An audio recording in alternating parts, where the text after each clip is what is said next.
दरअसल ब्राह्मण की वे इस जाति का मार्ग खोज रहे थे, जो उन्होंने अपने प्रश्नों के हल खोजे, जिसको कहा जाता है कि बुद्ध को एनलाइटमेंट हुआ या बुद्ध जो है ज्ञान की प्राप्ति हुई। दरअसल इन सब का क्रेडिट भी हटाना चाहता है, उसको वर्ण व्यवस्था भी फिट करना है। उसको ये भी दिखाना है कि बुद्ध को ऐसा नहीं है कि इसी जन्म में उन्होंने खोजा तो उनको मिल गया। दरअसल उन्होंने अपने कई जन्म पहले ब्राह्मण बनकर तपस्या की थी। उन्होंने अपने पीठ पर चलवाए थे 4 लाख लोगों को, कष्ट सहा था। तब जाके उनको बुद्ध मार्ग के 3 जन्म बाद जो प्राप्ति हुई। तो यहाँ पे ब्राह्मण जो है पुनर्जन्म को 13वीं सदी में बुद्ध मार्ग पर बुद्ध के नाम पर थोप रहा है। पब्लिक में जनमानस में भी पुनर्जन्म को थोप रहा है और ये दिखा रहा है कि इस जन्म में कुछ भी कर लोगे कुछ नहीं होना है, सब पुनर्जन्म के कर्मों का ही इस जन्म में तुम्हें मिल रहा है। दोस्तों, आज एक बहुत ही महत्वपूर्ण टॉपिक है, बहुत ही इम्पोर्टेंट टॉपिक है और एक ऐसा टॉपिक है जिसे आए दिन सोशल मीडिया में का टेम्परेचर बढ़ जाता है। गर्मी बढ़ जाती है। ये वैसा टॉपिक है। आपने अक्सर हाँ सोशल मीडिया में ये बात की है कि बुद्ध मार्ग में बहुत सारे अंधविश्वास है, पाखंड हैं और वो लोग कुछ-कुछ चीज़ें कोट भी करते हैं। जैसे ये बताते हैं कि कुछ तो एनिमेशन फ़िल्में भी बन गई हैं। जन्म होता है और जन्म होते ही वो 7 कदम चल। कोई बताता है कि कुछ मुनि थे, वो आए थे और आकर जब उनका जन्म हुआ था तो ज्योतिष से उनका पैर का चक्र देखकर दिए थे कि ये दुनिया का चक्रवर्ती स बनेगा या कुछ महान बनेगा या ज्योतिष की भविष्य किए थे। कुछ लोग बोलते हैं कि जब वो बुद्धत्व की प्राप्ति कर रहे थे तब उनका आसन 20 फुट ऊँचा हो गया था, ये हो गया था। और भी तमाम तरह की ऐसी बातें करते हैं जो जो बुद्ध मार्ग के लोग हैं, जो रेशनल हैं, उन लोगों को ये बातें पचती नहीं हैं। उनको समझ में नहीं आता कि यार ये क्या बोल रहा है, कहाँ से बोल रहा है? क्या ये सब बुद्ध मार्ग की किताबों में लिखा हुआ है? क्या ये सब बातें बुद्ध धम्म की किताब में लिखी हैं? और अगर लिखी हैं तो फिर इसका मतलब कि बुद्ध धम्म में भी पाखंड है, ऐसा लोग सोचने लगते हैं। तो इसलिए मैंने सोचा कि इन तमाम बातें ये जो प्रचारित की जाती हैं, इनमें सच्चाई है, कहाँ से ये बातें आती हैं, कौन से लोग हैं जो इन बातों को कराते हैं और क्या वास्तव में इसका मार्ग से या बुद्ध धम्म से कुछ रिलेशन है भी कि नहीं है या ये फेक न्यूज़ है? इन तमाम बातों पर आपको आज जानकारी मिलेगी और देखिए एक बुक है जिनचरित और इस ये जो बुक आई है ना, इस बुक पे आधार पे इसमें क्या-क्या लिखा हुआ है और जनरली ये पाली में लिखा हुआ है तो लोगों को समझ में आता है कि किताब है। अगर कोई किताब पाली में लिखी है तो लोगों को ऐसा समझ में आता है कि वो फिर जो है ना बुद्ध मार्ग की किताब होगी। लेकिन समझना होगा कि भारत में जो श्रमण परंपरा रही है, उसमें पाली श्रमण लोगों का वो रहा है, भाषा है। उसमें जैन भी आए हैं और उसमें बौद्ध भी आए हैं। जो है इनको भी कहा गया है, महावीर कहा गया है, वो लोग भी पाली शब्द इस्तेमाल करते थे। यहाँ पे होता है कि जिन चरित्र को लिखा गया, में ये सारी बातें आती हैं। ये लेखक हैं, वो लेखक नहीं बेसिकली कवि हुआ करते थे उस समय। कवि हैं वनरतन मेधंकर, ये जिन चरित्र के लेखक। तो यहाँ पे बहुत कुछ एक सवाल तो ये होता है कि क्या जैन लोग थे, वो बुद्ध मार्ग को बदनाम करने के लिए इस तरह की किताब लिख रहे थे? लेकिन जिन चरित्रों की किताब है। दूसरी बात आती है कि क्या ये जो वनरतन मेधंगड़ थे, इन्होंने ब्राह्मणीकरण करने के लिए बुद्ध धम्म का ब्राह्मणीकरण करने के लिए किताब लिखी? अच्छा, तीसरा एक और सवाल है कि ये कब लिखा गया? तो आप देखें कि इसके बारे में बहुत ही डिटेल से जिन चरित्र का जो समीक्षात्मक किताब है, वो डॉक्टर सुरेंद्र कुमार ज्ञात ने लिखा है, जिन चरित्र नाम से पतली सी पुस्तक है। वो आप लोगों को मिल जाएगी, ऑनलाइन भी आप ले सकते हैं, बुक सेलर से सकते हैं। उसमें बहुत अच्छे से उन्होंने उन तमाम पॉइंट्स को खोद-खोद कर दिखाया है कि कैसे जन्म के 1800 साल बाद की कोई एक के आधार पर और वो भी एक कवि है और कवि के बारे में जैसा मैं बार कहता हूँ, जहाँ ना पहुँचे रवि, वहाँ पहुँचे कवि। तो कवि की कल्पना को उठाकर और ये दिखाना कि ये बुद्ध धर्म की ही बात है, भी बुद्ध के 1800 साल बाद, जिसका बुद्ध से कुछ भी लेना-देना नहीं है, कुछ भी लेना नहीं। और ना ही ये बंदा जो है ये बातें जो वनरतन वेदंकर है, ठीक है, वो इस बात की भी दावा कि ये बातें वो बहुत ही ऑथेंटिक तौर पे लिख रहा है। वो बोल रहा है कि ये तो कविता है, कवि है, मेरी रचना 13वीं सदी की बताई। 13वीं सदी वो दौर था जब भारत से पाली प्राकृत को नष्ट किया जा रहा था। तो मेबी ये पॉसिबिलिटी हो सकती है कि जब भारत से पाली पूरी तरह से नष्ट कर दिया गया, तो बौद्ध जला दिए गए। का ठेका लिया हो कि भई चलो सारा चीज़ खत्म हो गया, तो हम जो है ना फिर से बुद्ध मार्ग की रचना कर देते हैं, बुद्ध को किताबें लिख देते हैं, बुद्ध नाम कर देते हैं। अब आने वाली पीढ़ियों का तो कोई सबूत बचेगा नहीं, सारी किताब तो ला दी गई। तो अब जो मैं लिखूँगा यही लोग तो जिन चरित्र में क्या करता है ये वनरतन मेधांकर बुद्ध पर ठहराने की कोशिश करता है। मतलब 1800 साल बाद बुद्ध के जन्म के बुद्ध के परिवार में जन्म लिए थे, किसान के बेटे थे और उनके 1800 साल ब्राह्मण एक ब्राह्मणवाद उभर के आता है, कुछ लोग अपने को जाति में बत कर देते हैं कि अब हमारी जाति ही ब्राह्मण है। तो उसमें से ही कोई एक बंदा जो है ये रहता है और ये बुद्ध का करता है और ये दिखाने की कोशिश करता है कि ब्राह्मण थे। तो दोस्तों वीडियो को थोड़ा सहिएगा ताकि सभी लोगों को ये जितने भी अंधविश्वास और सुपरस्टिशियस चीज़ें परोसी गई है ना, ये पूरा अच्छी तरह से उनको समझ में आ जाए, इसकी हकीकत क्या है। अच्छा, ब्राह्मण ठहराने के लिए सबसे इन लोगों ने क्या इनके लिए निंजा तकनीक उस व्यक्ति में इतना उसमें पाखंड दिखा दो अ, अजीबो-गरीब टाइप की बातें दिखाना शुरू कर दो कि पब्लिक ये ब्राह्मणों का काम होगा। तो इसने यही किया है इस पूरे किताब में, जिन चरित्र में। अब सोचिए कि जिस किताब में बुद्ध को ब्राह्मण ठहराने की कोशिश हो रही हो, इतने ज़्यादा चमास ठहराने की कोशिश हो रही हो, क्या ये किताब बुद्ध धम्म की किताब हो? नहीं हो सकती। ये दरअसल ब्राह्मण के लिए लिखी गई है। आइए अब शुरू करते हैं, देखते हैं इसकी बातें हैं ताकि सब लोगों को क्लियर हो जाए। वो जिस सोशल मीडिया में फेक न्यूज़ फैलाए जाते हैं, वो इसी के द्वारा जो बुद्ध को बदनाम करने के लिए किताब की गई, इसी में से फैलाया जाता है। आइए देखते हैं। कवि वनरतन वेदांतृत की शुरुआत बुद्ध वंदना से करता है, परंतु बुद्ध शब्द के प्रयोग से परहेज कर देखिए बुद्ध का नाम नहीं लेता है। बुद्ध वंदना से शुरुआत कर क्या लिख रहा है? महेसिनो। उस समय महर्षि शब्द नहीं हुआ करता था, ये सब बाद में शब्द आए हैं।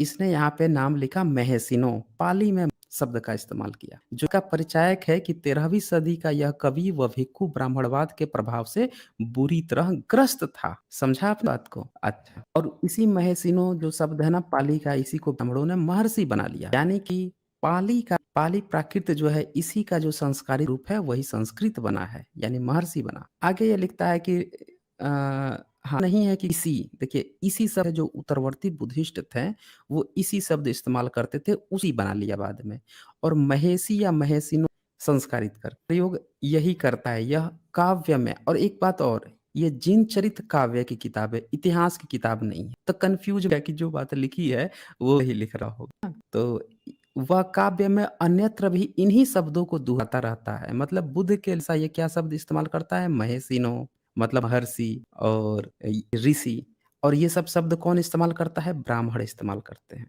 आप जितने भी अभी आर्य समाज के संस्थापक है दयानंद सरस्वती, उनको ऋषि, अगस्त्य तो इसका जो है इन लोगों ने ब्राह्मणीकरण उसी समय कर दिया। पहले पाली में ब्राह्मणीकरण किया बुद्ध सा कि बुद्ध को हम लोग क्या एक नए फ्लेवर में अंधविश्वासी फ्लेवर में लेकर आए। तो कर तो दिया, लोग अट्रैक्ट नहीं हुए।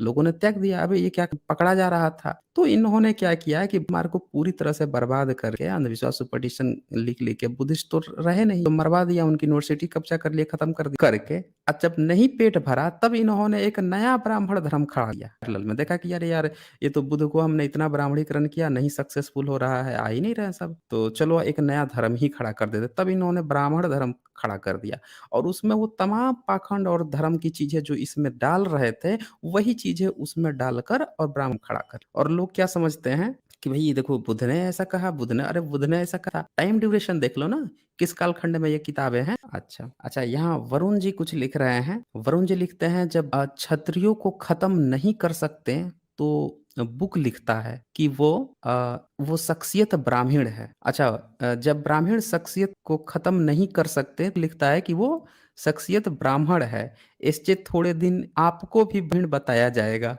हाँ, वरुण जी ने यहाँ पे लिख दिया है कि आप जो है ब्राह्मण बताया जाने लगा। हाँ, तो ये इनका है ये करते क्या है कि को है जैसे 1800 साल बुद्ध के 1800 साल बाद जो है देखेंगे कि एक और सोशल मीडिया में फेक न्यूज़ चलती है कि भई 28 बुद्ध जो हैं बुद्ध केवल ब्राह्मण ही और क्षत्रिय क्यों होते हैं? ये सब सोशल मीडिया में फेक न्यूज़ चलाते हैं। कौन चलाता है? यही ब्राह्मण होता है। ये किताब कौन लिखा? ब्राह्मण ने लिखा। अब बताइए 1800 साल बाद बुद्ध ब्राह्मण बन जाएँगे? हैं? जिस बंदे को उनका नाम तक नहीं पता, नाम तक कहीं नहीं लिया है बीच में बुद्ध का, ये लिख भी रहे हैं कि बुद्ध वंदना से शुरू हम से ही उसको भेज है। आगे आगे देखें, अभी मैं दिखाता हूँ ना, बहुत आज दिखाऊँगा घाल-मैल में और फिर आपको कोई कन्फ्यूज़ नहीं कर पाएगा, मुँह तोड़ जवाब दे पाएँगे। अब कवि बुद्ध के पिछले 3 जन्मों की कहानी प्रस्तुत करता है। देखिए, आपसे जो कहता है ना कि बुद्ध जन्म में पुनर्जन्म है, दरअसल ये ब्राह्मणों का काम है। जब इन्होंने दोबारा की ज सा किताबें जलवा के दोबारा रीराइट की थी कि हम बुद्ध मार्ग को हैं, स्मरण लिख रहे हैं, स्मृति के फॉर्म में लिख रहे हैं। ये कहते हैं सब ना कि ये श्रुति है, ये स्मृति है। दरअसल बुद्ध मार्ग को खत्म करवा के इन्होंने स्मरण करके लिखना स्मृति शब्द आया। इनका कोई स्मृति फिर स्मृति नहीं था। स्मृति इनका कहाँ आ जाएगा जब ये प गाना गाते हैं कि हम जो है पता नहीं कितने अरब से पीढ़ी ढोते हुए स्मृति उसकी आती है जिसकी सभ्यता बर्बाद हो गई हो, उसकी सभ्यता खत्म हो गई हो। लोग दोबारा कंपाइल कर रहे हों, खोज रहे हों, लिख रहे हों तो वो स्मरण कर रहे हों। तो इसमें बुद्ध मार्ग के लिए होनी चाहिए थी, लेकिन ये क्या कहेगा स्मृति है, संघ स्मृति है, व्यास स्मृति है। ये अरे तुम्हारी सभ्यता कहाँ नष्ट हो गई थी, जो तुमको स्मृति की ज़रूरत पड़ गई? तो इसने दरअसल बुद्ध मार्ग का ही ब्राह्मणीकरण कर स्मृति शब्द आगे देखें। कवि पिछले 3 जन्मों की कहानी प्रस्तुत करता है, जिसका मुख्य उद्देश्य क्षत्रिय बुद्ध का ब्राह्मण कनेक्शन स्थापित करना। ये शब्द इस्तेमाल कर दिया है हिंदी में, खत्रिय होना चाहिए यहाँ पे। या आप कह सकते हैं कि जो उस समय के कृषक जो थे, सरदार थे, उनके जो पुत्र था, उनका ब्राह्मण कनेक्शन, ब्राह्मण दिखाने की कोशिश कर रहा है इस और क्या कहता है, वह बताता है कि बुद्ध बनने से पूर्व गौतम बोधिसत्व थे।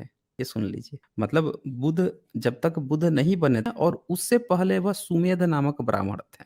सुना आपने? बुद्ध के 1800 साल बाद है, बंदा है रानी मधुशाला में बैठा हुआ है कि कहाँ बैठा हुआ है, पूरा पी के टुन्न और क्या बोल रहा है कि बुद्ध जो है 3 मतलब 3 पिछले 3 जन्म की बात बता रहा है। जन्म में सुमेध नामक ब्राह्मण थे। ये देखिए, ये ब्राह्मण की ब्राह्मणी किताब। आगे सुने। व्यक्ति वह चाहे भिक्षु या स्वीकार करने को तैयार नहीं हो, ब्राह्मण व्यक्ति भी पूज्य हो, जिन्हें छूने का ब्राह्मण जाति में जन्मे लोगों का दावा किया है। इसीलिए तुलसीदास ने कहा था, अविदास ने ये भी देख लीजिए, पूज्य विप्रशील गुण शूद्र न गुण गण ज्ञान रवीना। ये कहता है अयोध्या कांड में ये बात कहा है इसने। अब सोचिए ये बात कि तुलसीदास ने 17वीं सदी में कहा। किताब जो है कब की है, 13वीं सदी की बताई जा रही है। हालांकि 13वीं सदी का होगा नहीं है, ये अंग्रेजों के कालखंड में ही इसको रीराइट किया गया होगा। बताया गया होगा कि 13वीं सदी में इस किताब की रचना हुई थी। तो यहाँ देखिए कि मतलब कि तुलसी के समय में 17वीं सदी में ये पूरा जोड़ हो गया था कि पहले के जितने भी विद्वान हुए हैं उन सबको ब्राह्मण ही कहा है। एक बात समझिए आप मेरी बात को, ये तुलसीदास के दौर में ये बात इन लोगों ने मिलकर एक वो बना लिया कि जितना भी प्राचीन काल के विद्वान हुए, मिहिर हो गया, आर्यभट्ट हो गया, आर्यभट्ट था कि नहीं था वो एक अलग मैटर है, लेकिन उनके कुछ बातें जो है अलबरूनी के नोट्स वगैरह में मिलती हैं तो होंगे। तो इन सबको जो है उसमें इन लोगों ने अपने को दूबे चौबे छपे दीक्षित फिक्षित शिक्षित कुछ नहीं कहा। इन लोगों ने 17वीं सदी तक एक बड़ों ने कि अब जितने भी प्रकार के जो हैं उन सबको ब्राह्मण ही कहना है। इसमें इन्होंने बुद्ध को भी ब्राह्मण ठहराना शुरू कर दिया। मैं पूर्व जन्म में जैसे अकबर को इन लोगों ने पूर्व जन्म में ब्राह्मण ठहराया, उसी तरह से बुद्ध को भी पूर्व जन्म में ब्राह्मण ठहरा दिया। और जिसका जिसका कुछ भी नहीं था उसको तो सीधे-सीधे बोल दिया कि वो तो ब्राह्मण ही था। इसीलिए आप देखेंगे एक चीज़ चल गया है कि बुद्ध वही थे, ये कहेगा कि ब्राह्मण थे। और हमारे बहुजन समाज के लोग भी मान लेंगे, अरे! अरे! बुद्ध के शिष्य ब्राह्मण थे, ये ब्राह्मण इसमें कैसे चले गए, ये हो गए, वो हो गए। समझिए, यहाँ से ये बातें आ रही हैं कि ये 13वीं सदी के दौर से ही इन लोगों ने पूरा मान लिया कि सब सारे विद्वान को, सबको जो है हमको शूद्र बना ये बुद्ध का ब्राह्मण कनेक्शन जोड़कर उन्हें उनकी बोधि ज्ञान के आधार पर नहीं, उनकी जाति के आधार पर ऊँचा सिद्ध करने का प्रयास ब्राह्मण कुल में उत्पन्न हुआ। ये यहाँ पे बुद्ध इतना ज्ञानी थे, विश्व ब्राह्मण थे, अपने आप को ज्ञानी दिखाने के लिए। जितने प्राचीन काल के विद्वान हैं सबको बता दो। इसलिए हम भी बाय डिफ़ॉल्ट जो हैं, क्या हैं? विद्वान हैं। ये तुलसी से लेकर ने यही किया है दोस्त। चलें आगे देखते हैं। वह अपने माता-पिता की संपत्ति दान में लुटाकर हिमालय पर्वत पहुँच गया। दिव्य शक्ति से 1000 आँखें उत्पन्न करके एक पर्णशाला को देखा। अब ये इनकी कोरी कहानी शुरू हो गई। मतलब ये जो बंदा है, ये पहले अभी क्या बताया इसने कि भई वो जो है वो ब्राह्मण था। पिछले जन्म के पिछले जन्म में ना साबित नहीं कर सकता। तो वो पिछले जन्म में साबित करता है कि भई वो थे, ब्राह्मण साबित भी नहीं करता, गा रहा है, मुँह खोला, शब्द गपोड़ा, कागज़ पे लिख दिया, हो गया प्रमाण इसका, तो था। अच्छा, उस प्रमाण को प्रूफ करने के लिए क्या है कि पास सबसे ज़्यादा प्रमाण क्या हो ढेर सारा अंधविश्वास डाल दो। तो दोस्तों वीडियो को थोड़ा सहिएगा ताकि सभी लोगों को ये जितने भी अंधविश्वास और सुपरस्टिशियस चीज़ें परोसी गई है ना, ये पूरा अच्छी तरह से उनको समझ में आ जाए, इसकी हकीकत क्या है। तो अब देखिए ये क्या करता है कि अंधविश्वास घुसेड़ देता है ताकि लोग भी कन्फ्यूज़ ना हों कि हाँ ब्राह्मण ही होगा, क्योंकि ऐसी बातें तो ब्राह्मण ही करते हैं। तो क्या कहता है कि पिछले जन्म में सारी जो संपत्ति है लुटा दिया हिमालय पे और दिव्य शक्ति से, मतलब दिव्य से ले ही आए थे। तो एक जो है उत्तम और फिर पर्णशाला को देखा, 1000 आँख उत्पन्न कर लिया। अब 1000 आँख वाली घटना आपको याद है ना? और गौतम ने को श्राप दिया था कि तुम्हारे शरीर पर 1 आँख बन जाए। खैर आगे बढ़ते हैं। यहाँ पे पौराणिक गप्पों जैसा अतिशयोक्तिपूर्ण असंभवताओं से भरपूर और अतार्किक वर्णन शुरू होता है। यह सारी कहीं हैरी पॉटर की कहानी जैसी है, जो बच्चों के लिए मनोरंजक हो सकती है, परंतु इसे पढ़ना वयस्क के लिए बहुत कष्टकर है। यदि जैसे-जैसे आदमी को लगता है कि उसे बुद्ध के बारे में कोई नई बात पता चली है या उसकी बुद्धिज़्म संबंधी समझ बढ़ी है। अब ये सब क्यों लिखा गया था? ताकि ये सब आज लोग जब देखेंगे तो समझ जाएँगे उस समय के लोग कि अरे, अरे! बुद्ध अंधविश्वास था बुद्ध मार्ग में वो है। ये सब लिखने का है देखिए इनके बाप-दादे जो हैं आज से 700-800 साल पहले ही शुरू कर चुके थे। ये जो सोशल मीडिया में आज धंधा कर रहा है कि ये है वो है, ये लिखा है, वो लिखा है, हैं? ये सारी चीज़ें इनके बाप-दादा 700-800 साल पहले शुरू कर चुके थे। ये बहुत आगे हैं। ये आपकी चीज़ों को बदनाम करते हैं, अपनी चीज़ों को अच्छा-अच्छा तो बताते ही हैं, आपकी चीज़ों को बदनाम करने का भी इनका जो रहा है। अच्छा यहाँ पे जो है वरुण जी फिर कुछ लिख रहे हैं, ये लिखते हैं कि ब्राह्मणवादी सोच का पूरा जो बात पर होता है, है, हेंस ब्राह्मण ही automatic great, that is their claim and emphasis. हाँ, बिल्कुल सही कहा है आपने। का पूरा यही चीज़ होता है कि जाति से ही हम बड़े हैं। तो और इसीलिए दूसरा जो कुछ क्रिटिकली ही लोग मा अभी देखिए अभी हालत क्या हो गई थी, अभी हाल-फिलहाल तक ये या हो गई कि लोग जो है ब्राह्मण को देखते ही पाए लघु ब्राह्मण जी, पंडित जी, उसको पूरा आदर दे रहे हैं, उसकी हर बात को मान रहे हैं। थोड़ा-सा डरा दिया कि ग्रह लोग खराब हो जाएगा तो तुरंत उसको पैसे देने को तैयार हो जाते हैं कि नक्षत्र सब सुधार देगा। फर्जी अपना एक फर्जी एक कंक्लूजन खड़ा कर लिया। वो ही सत्य हैं, वो ही साकार हैं, वो जो कहेंगे वही सही, वही ईश्वर को का जो भारत का जो पिछड़ा वर्ग है, क्यों नहीं इससे उभर पा रहा है? क्योंकि उसको दरअसल ना अपनी किताबों के बारे में भी नहीं पता है। वो जब ये सारी चीज़ें पढ़ेगा ना कि कैसे ब्राह्मणों ने या उनके ये चीज़ें लिख-लिख के आपकी संस्कृति को नष्ट किया, तब उनको पता चलेगा कि उनकी संस्कृति गई है। तब जाके उसने अपनी चीज़ें वहाँ पे क्रिएट की है। ऑप्शन नहीं बचा। चले कि आपकी संस्कृति में भी भई है चमत्कार है, बुद्ध भी की बातें कर रहा है, इसने जिनचरित में लिख दिया। तब आपको लगेगा कि यार बुद्ध तो है नहीं, बुद्धिस्ट तो है नहीं, जब यही चीज़ इसमें भी है यही चीज़ ब्राह्मण भी परोस रहा है, तो ब्राह्मण तो कम से कम है ना सामने, ये हमारे जैसा तो है, उसको अपना गुरु बना लोगे। एक जैसी समान हो तब कोई चॉइस भी नहीं है, जो सामने दिखेगा उसी को ले लो। तो इसने पहले आपकी चीज़ों को ना सुपरस्टिशन अंधविश्वास पाखंड में अपने जैसा बना लिया। अब फिर जो है अब आपको लगा कि यार हमारे ही जैसा है, फँस गए आप। चलें, तो ये यहाँ पे ये लिखते हैं कि है, तो उससे पहले 1000 आँखें पैदा करने और फिर उसे पर्णशाला है। एक क्वेश्चन मार्क आते जाता है इसमें, फिर इसमें सप्ताह भर ऋषि का वेश बनाकर इसी वेश गहेत्वान रहता है, ठीक है ना? और 5 अभिज्ञाओं और 8 समापत्तियों, ये गाथा 33 में लिखा है, को प्राप्त दिव्य शक्ति उससे पही थी, अब उसे और चमत्कारी शक्तियाँ मिल गई। एक करेला दूजा नीम चढ़ा। तो ये आप देखिए कि किस तरह से ये जो कवि मेधांकर है इसने वो जन्म में सुबेद नाम का एक ब्राह्मणीकरण कर दिया। चलें, तो आगे इसमें वही चीज़ें और आते जाती है कि कैसे उसको कौन-कौन सी अलौकिक शक्तियाँ चकार प्राप्त होते हैं, मतलब उनके पूर्व जन्म का जो सुमेध है वो, है ना? तो ये चाहिए इसमें डिस्कशन होते जाती हैं। अब पीछे कुछ लोग रास्ते में जा रहे हैं, वह दिव्य ज्ञानी को यह सब देखकर यह नहीं पता चला कि वह सफाई क्यों कर रहे हैं। देखिए उसको सारी चीज़ें दिव्य शक्ति है, प्राप्त हैं, उसको सारी चीज़ें दिव्य चीज़ें देखने की शक्ति प्राप्त है कि क्यों सफाई कर रहे हैं। अतः वह धरती पर उतर आया और लोगों के चित्त की बात जानने की शक्ति पास पर भी उनसे पूछने लगा कि तुम सफाई क्यों कर रहे हो? चले जी। यह वर्णन 5 अभिज्ञाओं पर प्रश्न उठा है। क्या वे अभिज्ञाएँ दिव्य शक्तियाँ उसके पास थीं? यदि थीं, तो वो किसी के चित्त की बात क्यों करता? ये तमाम तरह की मतलब जो इन्होंने बातें लिखी हैं ना, उस पे सवाल उठता है, किस तरह के कवि हो? एक तरफ दिखा रहे हो इतनी शक्ति है, ये शक्ति है, या फिर दूसरी तरफ उसी पल आके दिखा रहे हो कि यार वो बिल्कुल बेवकूफ़ों की तरह के क्वेश्चन पूछ रहा है, ये कर रहा है।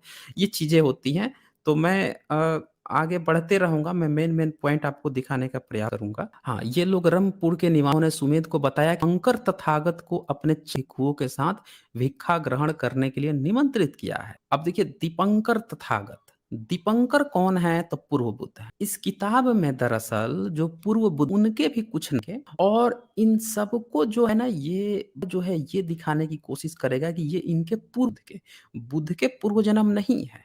बुद्ध की उपाधि भी उन लोगों की नहीं है, उनको तथागत भी नहीं कहा जाता था। ये सब इन सबको नहीं पता है, तब बड़ा अच्छी तरह से इसने कर लिया है।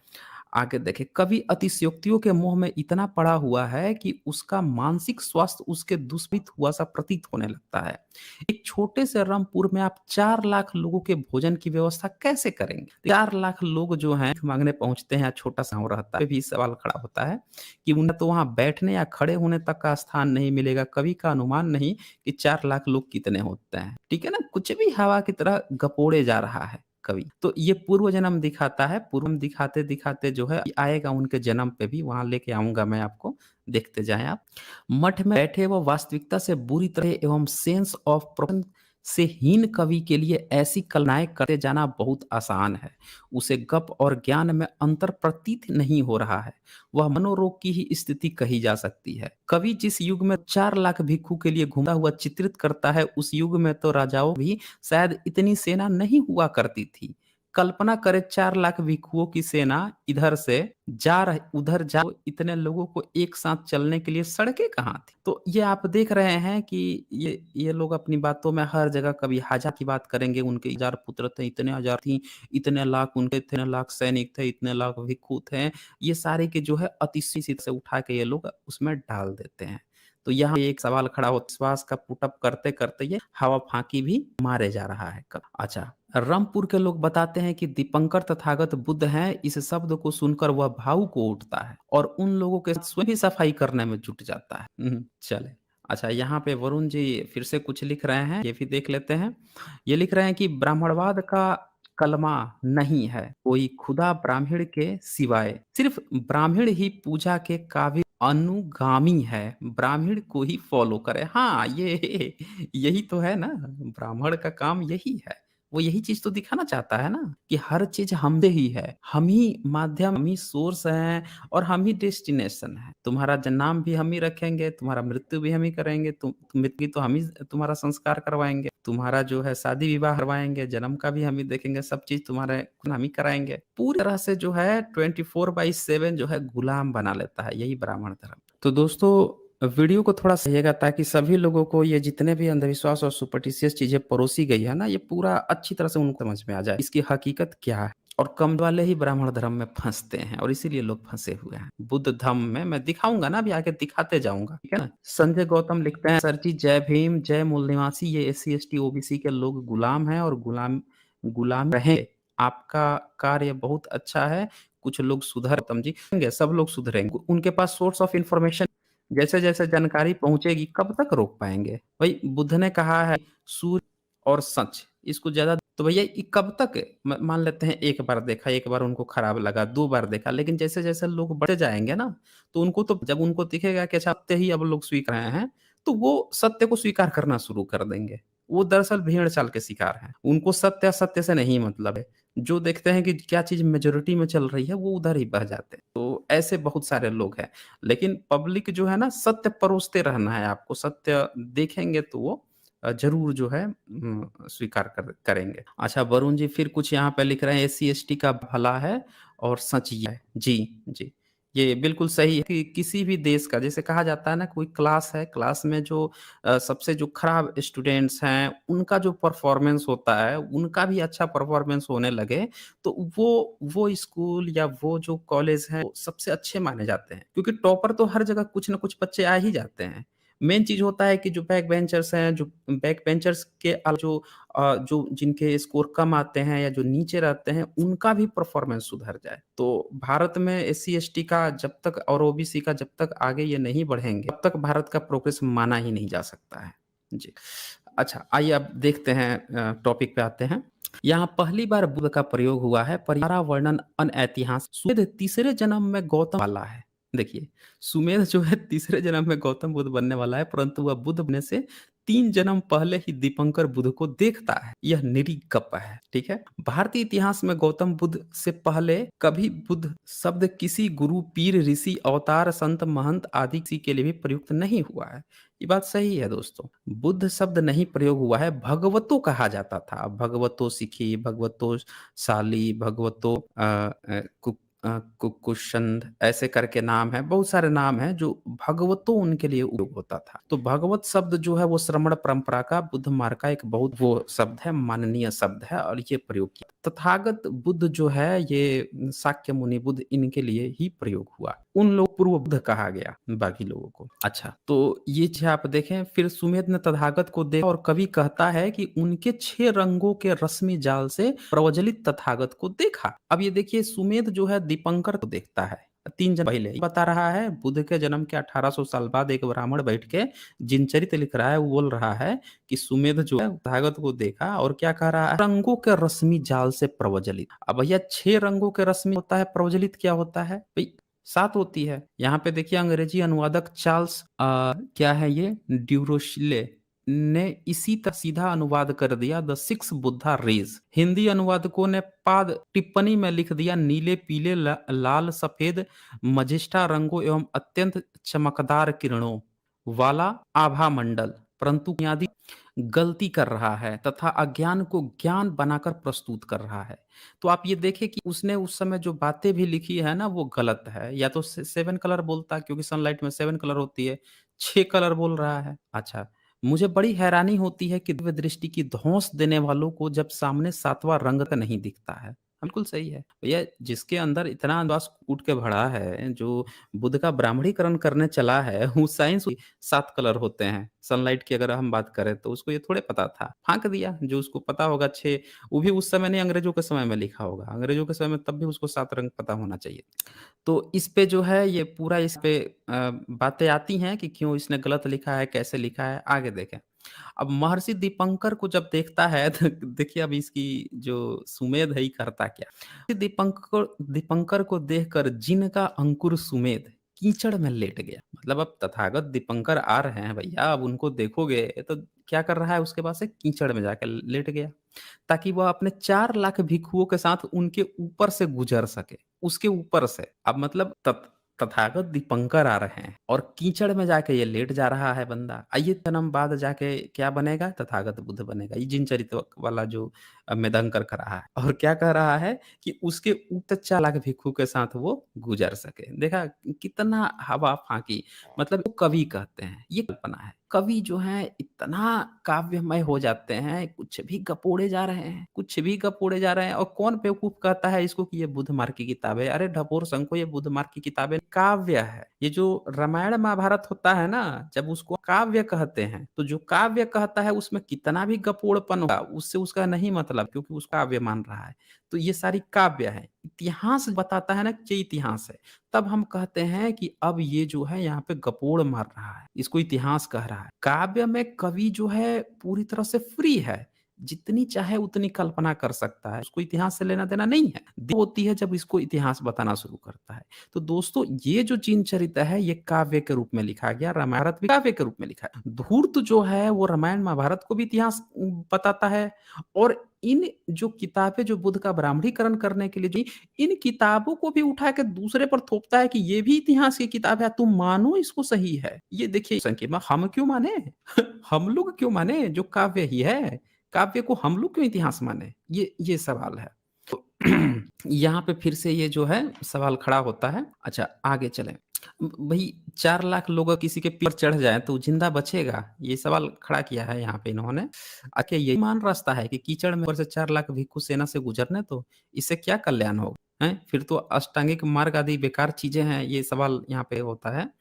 सुमेध इस तरह से लेटा हुआ सोचता है कि मैं जब 4 लाख लोगों के पैरों के नीचे पड़ा हुआ कष्टों को चुपचाप सह लूँगा, क्लेशों का निरोध कर लूँगा, तो मैं बुद्ध बन जाऊँगा और दुनिया में श्रेष्ठतम हो जाऊँगा। ये जो बात है जिन चरित्र का जो लेखक है ये बता रहा है। देखा आपने? एक बंदे को पूर्वजन्म करा के 3 ब्राह्मण बनवा दिया सोचवा रहा है बिल्कुल। ब्राह्मण कैसे सोचता है कि मैं बुद्ध कष्ट सहूँगा और बुद्ध बन जाऊँगा, 4 लाख लोगों को पीठ पर चढ़वा दूँगा। आपको याद होगा कि बहुत सारे ऐसे मंदिर जहाँ पे लोग लेट जाते हैं उनके ऊपर से जो है कोई अपार ब्राह्मण, आपको याद होगा। ये प्रथा है ना यहीं से शुरू होती है दोस्त। ब्राह्मण जो है बुद्ध को लिटवा पूर्व जन्म कहता है उनका, पूर्व जन्म करा के उनको लिटवा दे रहा है कि उनके पहले वाले जो बुद्ध हैं वो उसके ऊपर से चले। जब ये करवा देता है, ये बात जब कि देखो बुद्ध भी ऐसा किए थे। ब्राह्मण थे ना तो वो जब बुद्ध बने और बुद्ध के नाम पर लोगों से उसने उस समय करवा दिया। कुछ समय बाद लोग बुद्ध को भूल गए, लेकिन पीठ पर ब्राह्मणों को चलवाना जारी रख घुस क्या गई ब्राह्मण उसी को तो चाहता ही था कि लोग ऐसा ही करने लगे। बुद्ध का ही तो नाम घुसेड़ना था उसमें। तो यहाँ से जो आप देखते हैं कि लोग पीठ पर चढ़ के लोग जो ब्राह्मण चलता है, लोग लेट जाते हैं पीठ पर से चढ़ के जाइए का यहीं से क्रिया कर बुद्ध का नाम लेकर इन्होंने शुरुआत करा दी। आगे देखें, बुद्ध बनने का यह तरीका है, पर इस तरह पैरों के नीचे कुचल जाने का बोधि प्राप्ति से क्या संबंध हो सकता है? यह समझ से परे है। दरअसल ब्राह्मण की बुएँ इस जगत का मार्ग खोज रहे थे, जो उन्होंने अपने प्रश्नों के हल खोजे, जिसको कहा जाता है कि बुद्ध को एनलाइटमेंट हुआ या बुद्ध जो है ज्ञान की प्राप्ति हुई। दरअसल इन सब का क्रेडिट भी हटाना चाहता है, उसको वर्ण व्यवस्था भी फिट करना है। उसको ये भी दिखाना है कि बुद्ध को ऐसा नहीं है कि इसी जन्म में उन्होंने खोजा तो उनको मिल गया। दरअसल उन्होंने अपने कई जन्म पहले ब्राह्मण बनकर तपस्या की थी। उन्होंने अपने पीठ पर चलवाए थे 4 लाख लोगों को, कष्ट सहा था, तब जाके उनको बुद्ध मार्ग के 3 जन्म बाद जो प्राप्ति हुई। तो यहाँ पे ब्राह्मण जो है पुनर्जन्म को 13वीं सदी में बुद्ध मार्ग पर बुद्ध के नाम पर थोप रहा है। पब्लिक में जनमानस में भी पुनर्जन्म को थोप रहा है और ये दिखा रहा है कि इस जन्म में कुछ भी कर लोगे, कुछ नहीं होना है, सब पुनर्जन्म के कर्मों का ही इस जन्म में तुम्हें मिल रहा है। ये आपको समझना होगा और इसीलिए जो है उनका ब्राह्मण बता रहा है। तो दोस्तों वीडियो को थोड़ा सहिएगा ताकि सभी लोगों को ये जितने भी अंधविश्वास और सुपरस्टिशियस चीज़ें परोसी गई है ना, ये पूरा अच्छी तरह से उनको समझ में आ जाए। इसकी हकीकत क्या है? सुमेध लेटे-लेटे निर्वाण प्राप्त करने के सपने देखता है। ऐसे कोई निर्वाण प्राप्त कर सकता है? वह तो पता नहीं, परंतु कवि ने शब्दावली या यहाँ बहुस्तुत की निब्बान टू में उसने निब्बान नगर शब्द रखा है। ये दोनों ही शब्द बहुत ताजगी लिए हैं और ऐसे लगते मानो किसी आधुनिक कवि ने प्रयुक्त हों। निर्वाणपुर को जाना, निर्वाण नगरी को जाना। यहाँ पे दोनों बातें आती हैं कि जो चीज़ें उनके नाम पर लिखी गई उसमें कितनी नवीनता है, किन-किन शब्दों का प्रयोग किया गया है और आपको एक बात और जानकर हैरानी होगी कि यहाँ पे बेगमपुरा शब्द भी आया हुआ है। इस किताब में बेगमपुरा शब्द आया हुआ है और आपको पता होगा बेगमपुरा शब्द जो है ये है। जी हाँ, जो प्रिय कवि जो रैदास जी या रविदास जी जो थे, ये देखिए यहाँ पे ये लिखते हैं हिंदी के भक्तिकालीन कवि रविदास अपने आदर्श को बेगमपुर से इसे भी एक शहर बताएं बेगमपुरा शहर को नाऊं। बौद्ध साहित्य में जिन चरित्र के कवि ने निब्बानपुर और निब्बान नगर जाना चाहिए प्रयोग में लाना चाहिए।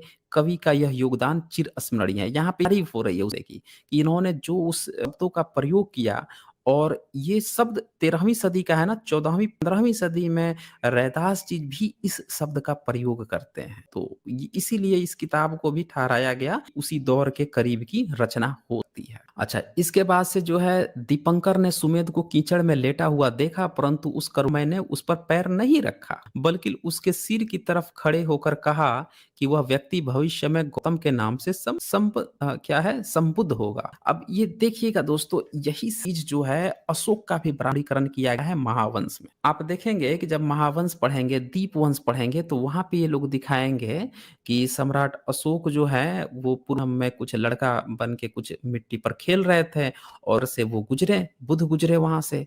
तो उन्होंने उस बच्चे को फिर आशीर्वाद दिया था कि भाई तू जो है आगे चलकर महाप्रतापी सम्राट होगा और मेरा नाम जो है फैला। तो आप ये देखिए ये सारा ब्राह्मणीकरण जो है ना ये बाद में किया गया है और ये पिछले 1000 साल के अंदर किया गया है। यहाँ भी वही छवि देखने को मिल रही है कि यहाँ पे भी दीपंकर जो तथागत को बताया जा रहा है वो आशीर्वाद दे रहा है एक ब्राह्मण को कि तू जो है 3 जन्म बुद्ध बने। और उसमें महावंश में जो है सम्राट अशोक के साथ ब्राह्मणीकरण किया गया है। इसीलिए दोस्तों मैं कहता हूँ कि जितने भी स्क्रिप्चर्स जो लिखे गए हैं उससे बुद्ध धर्म का कुछ भी पता नहीं चलेगा। विशेषकर जो सुपरस्टिशंस और जो अंधविश्वास लिखे गए हैं, जब तक वो वेरिफाइड ना हो जाए रॉक्स पे आर्कियोलॉजी तक उसको सही मत मानिएगा। क्योंकि ये ब्राह्मणों ने जब बुद्ध कोई लेखक नहीं बचा था तो बस इसको जो है लिख-लिख कर बदनाम करने के लिए ये सारा काम किया। चलें, अब यह कथन अनऐतिहासिक है और इस विषय पर हम बात कर चुके हैं, तो यहाँ पे पुनरावृत्ति नहीं करेंगे। तो है यहाँ पे 1 मिनट ये वरुण जी ने कुछ और लिखा है ला इलाहा इल ब्रा चौबे जी रसूल अल्लाह लोल। Okay, okay. चले, तो ये दीपंकर दूसरी ओर चले गए, सुमेध होकर उठ बैठा 10,000 देव ये आ गया ना ये बात। जिन चले और ये देवता किसमें प्रशंसा करते हैं? याद कीजिए ज़रा-सा रामायण में। राम शंभू की हत्या करता है तो देवता खुश हो जाते हैं। सारे अच्छा किया, बड़ा अच्छा किया। तो ये पूरी की पूरी जो शब्दावली है, लिखने की जो शैली है ये कि देवता प्रसन्न हो गए हैं, ये करने लगे हैं, ये सब जो है पूरा दिखा रहा है कि ब्राह्मण बैठ के आपके आपके बुद्ध चरित्र का ब्राह्मणीकरण कर रहा है। दीपंकर दूसरी ओर चले गए, फिर 10,000 देवताओं का इसमें क्या दिख गया, ये सारी बातें यहाँ पे आएगी। मैं आगे बढ़ाता हूँ, हम लोग मेन पॉइंट्स को थोड़ा-सा देखें। आँखें उखाड़ कर दे। अब ये देखिए, ये पॉइंट।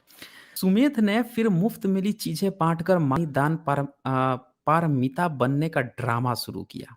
उसने माँगने वालों को अपनी आँखें उखाड़ कर दी। अब देखिए उससे कोई कुछ माँग रहा है, अपनी आँखें उखाड़ कर दे रहा है। भैया कौन ऐसा करता है? सुमेध ब्राह्मण जो है बुद्ध बनने के लिए देखिए कहानी इसका देखिए कि कितना रचा है कि बुद्ध बनने के लिए एक बंदा पैर पर 4 लाख लोगों को गुजारा ही दे रहा है, दान दिखा रहा है। आपको तो पता है भारत में ब्राह्मणों ने दान लेने को इतना महान बनाया, इतना महान इतनी कहानी रची थी। अब बुद्ध के नाम सब चीज़ है बुद्ध के नाम पर। बुद्ध एक ऐसा नाम लो जो गपोड़ो पब्लिक वैसे मान लेगी। कि बुद्ध की श्रद्धा जो है लोगों पे थी। नहीं, लोगों की श्रद्धा बुद्ध पे थी। लोग जो है बुद्ध का रिस्पेक्ट करते थे। अब ब्राह्मण जो है केवल बुद्ध का नाम के चाहे वो करवा लेता था। यहाँ देखिए सुमेध को ब्राह्मण बनाया और आँख का दान धरवा दिया। अब यहाँ पे आँख माँगने वालों की वो किस काम की थी? भैया आँख किस काम की आप लिख दे दोगे? आज की तरह चिकित्सा मेडिकल थोड़े ही था कि कोई बंदा अंधा है लेके उसका प्रत्यारोपण करवा दिया जाए। यदि सारा मांस और खून दान कर दिया जाए, सुमेध ने उसके बाद से सारा रक्त और मांस दान कर दिया। देख लीजिए, आँख भी दान किया, सारा रक्त और मांस दान कर दिया। और ये कहानी एक आपको राजा शिव बताई गई है, जातक कथाओं में भी आता है और हम लोगों को बचपन में जब पढ़ाया जाता था कि राजा एक शिवी थे, उन्होंने उनसे अपना पूरा शरीर काट कर दिया, कभी हाथ काट दिया, कभी पैर काट दिया, कभी आँखें दे कर दी, पूरा शरीर का मांस खून सब दान कर दिया। तो ये हम लोगों को उस समय बताया जाता था कि वो ब्राह्मण धर्म के पार्ट थे और इस तरह से करके। लेकिन देखिए ये सारी कहानियाँ जो है बुद्ध के पर ये शुरुआत कराई गई हैं और यहाँ से उठा के धीरे से कब ये बुद्ध मार्ग में पूरी तरह से शिफ्ट कर दिया गया। पहले बुद्ध का इस तरह से दिखाया गया और फिर उधर शिफ्ट कर दिया। ये देखिए इस तरह से यहाँ पे दिखा रहा है। कवि की अब ये गप है दरअसल। भई यदि सारा मांस और खून दान उम्मीद का कंकाल ही बचा होगा और कंकाल में ना जीवन होता है, ना विचार, ना अनुभव, तो फिर उस खुद का दीपक बुझ गया होगा। ठीक है ना? कभी गप यहीं नहीं खत्म होती। गप है चाहे जितनी लंबी खींचते रहो। मुर्दा कंकाल से अपने शिखा युक्त सिर को सिनेरू पर्वत से भी अधिक ऊंचा करते हुए पृथ्वी को प्रकंपित कर दिया। हाँ, अपनी स्त्री पुत्र को भी दान कर दिया। ये देख लीजिए। आपने का नाम सुना होगा, ये हरिश्चंद्र के भी ये लोग ये कहानी बनाए हुए हैं कि हरिश्चंद्र जो है अपना पूरा राजपाट दान कर दिया था, अपनी पत्नी को दान कर दिया, अपना पुत्र को दान कर दिया, हैं? ये जितनी भी ये सब कहानियाँ हैं कि ये दान कर वो दान कर दिया, दरअसल इन्होंने इस ब्राह्मण ने ये दिखाने की कोशिश की है कि भैया हम ब्राह्मण थे, सुमेध ब्राह्मण था, उसने सब चीज़ दान कर दिया था, अब बुद्ध का पूर्व जन्म था। यानी कि बुद्ध ही जब ऐसा काम किए हैं, तो आप लोगों को भी ऐसा काम करना चाहिए, खूब दान देना चाहिए। ये ब्राह्मण हर जगह कुछ भी लिखेगा लेकिन अपने दान की व्यवस्था के बारे में ज़रूर उसमें कुछ न कुछ दिखाते रहेगा। ये यहाँ पे आप यहाँ पे साफ-साफ देख सकते हैं ब्राह्मणीकरण। अपन उस नहीं छोड़ता। एक अंधविश्वास, ब्राह्मण जब भी अपनी लेख लिखेगा वो अंधविश्वास सुपरस्टिशियस जो बातें हैं वो ज़रूर मेंशन कर उसमें उसका अपना प्रोपेगेंडा फिर देखेगा कि इससे तो हमारे कस्टमर मजबूत हो रहे हैं। फिर उसमें धीरे से क्या चलेगा? दान का, उसको दान मिलता रहे, उसका एक प्रोपेगेंडा चलाएगा। तो ये पूरा जो जिन चरित्र है इसमें ये सारी चीज़ें दिख रही हैं। फिर उसमें पुनर्जन्म डालेगा, फिर किसी दूसरे जिसको लोग अच्छा समझते हो उनका नाम लेकर उनमें भी ये सब काम करता है। ये चीज़ें यहाँ पे देखने को मिल रही। तो थोड़ा जन्म पे आ जाते हैं। ये थोड़ा और बचा है। फिर कंकाल ने अपनी पत्नी और पुत्र का दान कर दिया, यह कैसी दान पारमिता है? पत्नी अपने आप में इंसान है, उसे पति नामक आदमी को किसी को दान क्या अधिकार है? पुत्र को भी दान करने का और उसे किसी का दान का क्या अधिकार है? क्या सिद्धार्थ ने ऐसा किया? भाई सिद्धार्थ तो ऐसा नहीं कर सकते हैं। ये कैसे कर दिया? लगता है ऐसी स्वार्थी भिक्षुओं ने ऐसी चीजें दान में देने के लिए लोगों को प्रेरित करने व चीजों को खुद प्राप्त करने के उद्देश्य से गढ़ी हैं। बिल्कुल सही कहा है इन्होंने। और ये भिक्षु कौन है? ये ब्राह्मण है। ये मेधंका भिक्षु बन के जिनचरित्र लिख रहा है, सबको दान करवा रहा है, बेटी दान कर दो, बेटा दान कर दो, पत्नी दान कर दो, सब चीज। इस पुस्तक की यही देता है कि यह पतनशील व विकृत युग का प्रकारांतर से एक चित्र हमारे आप करती है। हाँ, बिल्कुल जो 13वीं सदी का जो दौर है जिसमें बुद्ध मार्ग एक तरह से धाराशाही हो रहा है, उस दौर का ये चित्र प्रस्तुत कर रही है कि कैसे ब्राह्मणों ने किस तरह से मार्ग का ब्राह्मणीकरण किया। सुमेध सभी पात्रताओं को पूर्ण करके अगले जन्म में वेशांतर के रूप में पैदा हुआ और फिर मरकर तुषितपुर नामक देवलोक में चिरकाल तक आनंद सुख भोगता रहा। कोई एक सोशल मीडिया में आता होगा, तुषित लोक में हाथी कैसे पहुंचा? तो ये है ब्राह्मण। दरअसल तुषितपुर में ब्राह्मण पहुंचा। ये सुमेध जो ब्राह्मण है कि सुमेध ब्राह्मण जो है मर गया, मरने के बाद से क्या क्या जन्म लिया? वेशांतर के रूप में मर गया। अब मर के कहाँ पहुँच गया? देवलोक में पहुँच गया। तुषितपुर के देवलोक में पहुँच गया। दोस्तों आपको समझ में आ गया होगा, ये तुषितपुर का जो हाथी होता है, तुषितपुर का जो ये चिरकाल में जो देवलोक होता है, ये ब्राह्मण है। ये ब्राह्मण ने लिखा है। इसका बुद्ध धर्म से कुछ लेना-देना नहीं है। पूर्व प्रवर्तन ने प्रतीक्षा कक्ष जैसा एक तथाकथित देवलोक कल्पित कर रखा है। अब सोचिए बुद्ध ने कभी कुछ बताया नहीं कि मरने के बाद से इंसान देवलोक में जाता है।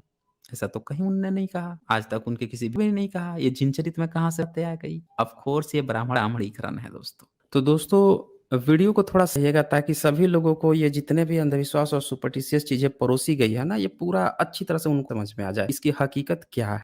यह हिंदुओं वर्णनों का बौद्ध संस्करण है। देखा आपने? जिस बंदे ने पुराणों को इन लोगों ने उन्हीं लोगों ने बौद्ध मार्ग का भी इसी तरह से ब्राह्मणीकरण कर दिया। वही चीज़ें बातें इस लिया है। और देखो तुम्हारी किताबों में तो मेरे कस्टमर बताओ ना, तुम्हारे तो ये चीज़ है।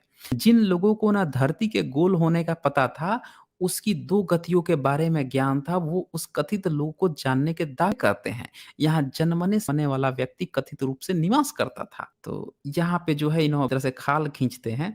ऐसी परियों और कथाओं से न बुद्ध का महत्व बढ़ता है, न किसी बौन होता है। यह सब मठों में दान का रख माल खाए मुटियाए हुए बर्राहट माँ। तो आप समझ गए होंगे कि 13वीं सदी में मठों में कौन बैठता था। किसने जिनचरित्र लिखा? उसने इस तरह की बातें लिखी हैं दोस्त, ये समझ जाइए। और कौन उनको पूर्व जन्म में ब्राह्मण ठहराने की कोशिश कर रहा है। और कवि कहता है कि कथित तुषितपुर में काफी देर तक कथित तौर पर रहते हुए को देवताओं ने कहा कि तुम अब भारतवर्ष में मृत्यु लोक में जाओ, क्योंकि तुम्हारे संबोधि प्राप्त करने का समय आ गया है।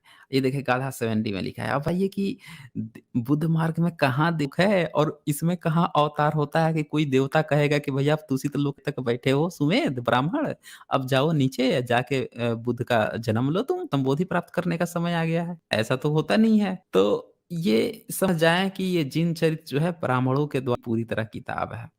कौन कब बोधि प्राप्त करेगा टेबल बना हुआ है, हैं? किसने बनाया है? क्या वह किसी अन्य काल्पनिक शक्ति द्वारा कथित तौर पर गढ़े हुए टाइम टेबल के गुलाम है? किसने नंबर लगाए हैं? पहले बुद्ध बनेगा, दूसरे नंबर पर यह बनेगा, तीसरे नंबर पर यह। जब ना आत्मा है ना परमात्मा है, तब बुद्ध बनने के लिए कौन किसे कथित तुषितपुर में भारत में ढकेलता है? सबसे बड़ी बात जो इस तरह के करता है उसके पास इसका कौन सा कायल करने वाला सबूत है? इस बर्राहट को कोई बुद्ध वचन कैसे मान? सवाल खड़ा होता है कि भैया हम कैसे मान लें कि ये सब बुद्ध की ये सब बातें हैं, बाद कौन कवि क्या गपोड़ रहा है, हम लोग कैसे मान लें? तो यहाँ पे 1 मिनट। तो ये यहाँ पे सवाल खड़ा होता है कि भैया कैसे तुमने ये कह दिया? इससे वह शक्ति सर्वोपरि सिद्ध होती है जो कथित टाइम टेबल बनाकर बुद्ध बनने वालों को दूषित धकेलते हैं। दोस्तों ये समझने की आपको ज़रूरत है यहाँ पे कि किस तरह से ब्राह्मणों ने ये दिखाने की 13वीं 14वीं सदी में कोशिश की कि बुद्ध जो हैं, बुद्ध ही सुप्रीम नहीं है। बुद्ध से ऊपर भी कोई देवी देवता है जो नंबर लगाता है बुद्ध का कि इस बार अब जाओ तुम बुद्ध बनोगे। ये कठपुतली हैं। मतलब जो अवतार वाली आई थी ना कि बुद्ध भी एक अवतार का ये खाका है। बुद्ध का देखिए कैसे वर्गीकरण किया इन लोगों ने। पहले ये दिखाया कि कोई ईश्वर वगैरह होता है, बुद्ध पे भी कंट्रोल करता है। और यहाँ पे पुनर्जन्म, ये जो पुनर्जन्म वाली बात है ना, ये इसी दी गई है। ब्राह्मणों ने जन्म जानबूझ के घुसेड़ा क्योंकि पुनर्जन्म डालने से ही वो लोग बुद्ध मार्ग को बर्बाद कर सकते थे। पहले उनका पुनर्जन्म करा के फिर कहेंगे कि अब इस वो इनको आशीर्वाद देगा कि पिछले जन्म के अनुसार इस जन्म में जाके बुद्ध बन जाओ, तुम्हें नंबर आ गया अब जाके बन। तो ये पूरा यहाँ पे थोपा गया है। बुद्ध मार्ग का पुनर्जन्म से कुछ भी लेना-देना नहीं। आगे देखें। तो ये यहाँ पे आपको मिल रहा है। फिर ये देखिए तुषित लोक से भेजे जाने पर बुद्ध नामक पूर्व के इक्ष्वाकु राजवंश के शुद्धो जन्मते हैं। देखिए यहाँ पे नाम आता है इक्ष्वाकु वंश। बुद्ध के 1800 साल बाद कोई बंदा किताब लिखता है और वो इक्ष्वाकु राजवंश का नाम, इक्ष्वाकु वंश था ही नहीं। बुद्ध के समय में कौन इक्ष्वाकु वंश का नाम यहाँ डाल रहा है? कौन तुषित लोक की बात कर रहा है? ब्राह्मण बात समझ जाइए दोस्तों। अरे शुद्धोधन जो है वो इक्ष्वाकु वंश के थोड़े, वो तो शाक्य वंश के थे। इक्ष्वाकु तो इन लोगों ने ब्राह्मणीकरण करके बाद में घुसेड़ दिया, उनके साथ जोड़ दिया। फिर सबको इक्ष्वाकु इक्ष्वाकु कहना शुरू किया। फिर राम को भी इक्ष्वाकु कह रहा है। फिर जैन का जो उनके पूर्व जैन जो बातें आती हैं कि ऋषभदेव, उनको भी इक्ष्वाकु कह रहा है। सबको इक्ष्वाकु इक्ष्वाकु कर रहा है। फिर काम हुआ है 13वीं 14वीं सदी। आगे देखें। कवि अपनी अतिशयोक्ति करने की आदत से मजबूर है मजदूर है, ये और अच्छा शब्द यहाँ पे है। अतः वह अनएता है कि रत्न जटित गिटधारी राजा शोधन के चरण कमलों में मधुमक्खियों की तरह भिन-भिनाते रहते थे। ये देखिएगा दोस्तों, ये देखिए कितना खूबसूरत यहाँ पे एक बात आई है कि रत्न जड़ित, मुकुटधारी। और जैसा कि मैंने बताया था कि भारत के जितने भी राजा महाराजा हुए हैं वो मुकुट नहीं पहनते। सबका जो सबसे पुराने राजाओं में जिनके चित्र बने हुए मिलते हैं वो पगड़ी बांधते थे। अरे ईरान तक उनकी सरहदें थी और वो बंदा जो है पगड़ी बांधते थे। मुकुट नहीं पहने हैं, मुकुट कौन पहनता? और उनके 1800 साल बाद ये बंदा बता रहा है कि मुकुट रत्न जड़ित मुकुटधारी सुद्धोधन। अरे सुद्धोधन कहाँ से पहन लेंगे मुकुट? हैं? अशोक तक नहीं पहनते थे, सुद्धोधन मुकुट पहन लिए। ये फर्जी गप जो है ये भी 13वीं 14वीं सदी में डाली गई है। क्यों डाली गई है? इसलिए डाली गई है क्योंकि 13वीं 14वीं सदी तक भारत में बहुत सारे विदेशी आने शुरू हो चुके थे। उसे इन्होंने कहानियाँ सुनी कि भई वहाँ के लोग जो हैं क्राउन पहनते हैं, वहाँ के लोग जो है मुकुट पहनते हैं। उसी तरह से कल्पना करके ब्राह्मणीकरण इसने कर दिया यहाँ पे। और बोल रहा है कि इनके रहते थे, हैं, भिन-भिनाते रहते थे। वेदांत पे इस चैनल पे बहुत सारी स्ट्रीम हुई है। साइंस जर्नी पे वेदांत जो है उपनिषद पे तो पूरी एक प्लेलिस्ट बनी हुई है। यहाँ पे भी उपनिषद की हुई है। उसको देखें, आगे भी हम लोग स्ट्रीम करेंगे इस पे। एक बार आप ज़रूर चेक करें। तो दोस्तों वीडियो को थोड़ा सहिएगा ताकि सभी लोगों को ये जितने भी अंधविश्वास और सुपरस्टिशियस चीज़ें परोसी गई है ना, ये पूरा अच्छी तरह से उनको समझ में आ जाए। इसकी हकीकत क्या है? तो कवि यहाँ अपने अज्ञानकार से यह समझता है ऐसा ज्ञानी किसी बहुत बड़े राजा के घर ही पैदा हो सकता है। ये देखिए यहाँ पे दिखाने की ये कोशिश कर रहा है कि बुद्ध जैसा ज्ञानी किसी बहुत बड़े राजा के ही पैदा हो सकता है जिसके पैरों में बेशुमार राजा लोग शीश झुकाते हो। यह निरा ब्राह्मणवाद है। दरअसल यही घोषित किया गया, ये दिखाने की कोशिश की गई कि भारत का जो आम वर्ग है वो शासक नहीं बन सकता है, वो नीच है। ये उसी दौर में ये सारी चीजें की जा रही। बुद्ध को कभी क्षत्रिय दिखा रहा है, कभी जो है ब्राह्मण दिखा रहा है, कभी उनको बहुत ज़्यादा, जबकि बुद्ध के समय में उनके पिताजी जो हैं साधारण खेतियत हैं, उस क्षेत्र के, उस कबीले के जो में थोड़े बहुत प्रधान होते होंगे, वो थे। यहाँ पे देखिए, यहाँ पे ये लिखते भी हैं, सुद्धोधन सर्वोच्च राजा नहीं, वो शाक्य कबीले का शासक था। दूसरे देशों व प्रदेशों के राजा आकर उसके चरणों में न सिर झुकाते थे, न उसके सिर झुकाने की ज़रूरत थी। इवन बगल के जो कोलियत थे, उनसे तो लड़ाई-झगड़ा चलते रहता था, पानी को लेकर। ये सारी चीज़ें थी। तो यहाँ पे बुद्ध का ज़बरदस्ती इन लोगों ने ब्राह्मणीकरण करके ये दिखाने की कोशिश की कि भैया जो महान होता है, वो बहुत बड़े घर में ही पैदा होता है, जैसे ज्ञानी होता है वो ब्राह्मण ही होता है। ये चीज़ यहाँ पे इन लोगों ने दिखाने की कोशिश की। फिर यहाँ पे आता है जाति या रुतबे की उच्चता का सत्य की खोज से कुछ भी रोल नहीं है, परंतु ब्राह्मणवाद की यही मान्यता है कि ज्ञान का एकमेव ठेकेदार ब्राह्मण है तथा नीचे की जातियों के लोग क्षत्रिय वैश्य आदि यह ज्ञान प्राप्त ही नहीं कर सकते। बहुसंख्यक शूद्र के लिए ब्राह्मणवाद का कहना है कि जप तप तीर्थ यात्रा प्रवज्या मंत्र साधना और देवता आराधना इन छह को करने से शूद्र और स्त्री पतित हो जाते हैं। देख लीजिए अत्रिय ये क्या कह रहा है, इस चीज को थोड़ा सा समझिए। भड़ ही वो कर सकता है, दूसरे लोग कर ही नहीं सकते। और ये सब चीजें जब ये लोग गढ़ रहे थे तभी ये बुद्ध का ब्राह्मणीकरण कर रहे थे, उनको खूब ऊंचा दिखा रहे थे। ये दिखा रहे थे कि अब बुद्ध पे हम ही लोगों का अधिकार है, पूर्व जन्म में वो ब्राह्मण थे तो हमारा अधिकार है। और का जो आ गया था क्षत्रिय या शासक, उससे कभी जोड़ देंगे कि देखो इनके राजा बहुत बड़े क्षत्रिय राजा थे तो ये क्षत्रियों के हुए। को दूर किया जा रहा था उनसे। जैसे आज भी इनका जो बच्चा है, ब्राह्मण का जो बच्चा है, जो वो प्रचार करेगा करे तो जो है वो ब्राह्मण और क्षत्रिय क्यों होते, जहां भी इस तरह का मैसेज, वो समझ जाइए कि ये जो है ये धूर्त जो है, ये वही धूर्त है जिसके बाप दादा अंग्रेजों के समय में इस तरह की किताबें लिखकर जो धूर्तता फैला कि बुद्ध को आम जनता से दूर किया जाए, उस जो इस तरह का प्रचार कर रहा है। देखिए ये अत्रि संहिता क्या कहती है। शूद्र जो जाति की दृष्टि से नीचे था और स्त्री जो लिंग यौनांगों की दृष्टि से नीचे थी को हर काम से रोका गया, जिससे ब्राह्मणवाद समझता है कि उसे ज्ञान सत्य आदि की प्राप्ति हो सकती है। अच्छा इसमें लिखा गया है ना, अत्रि स्मृति में लिखा गया है कि बहुसंख्यक शूद्र जप तप तीर्थ यात्रा प्रवज्या मंत्र साधना और देवता आराधना इन छह को करने से शूद्र और स्त्री प्रकट हो जाते हैं।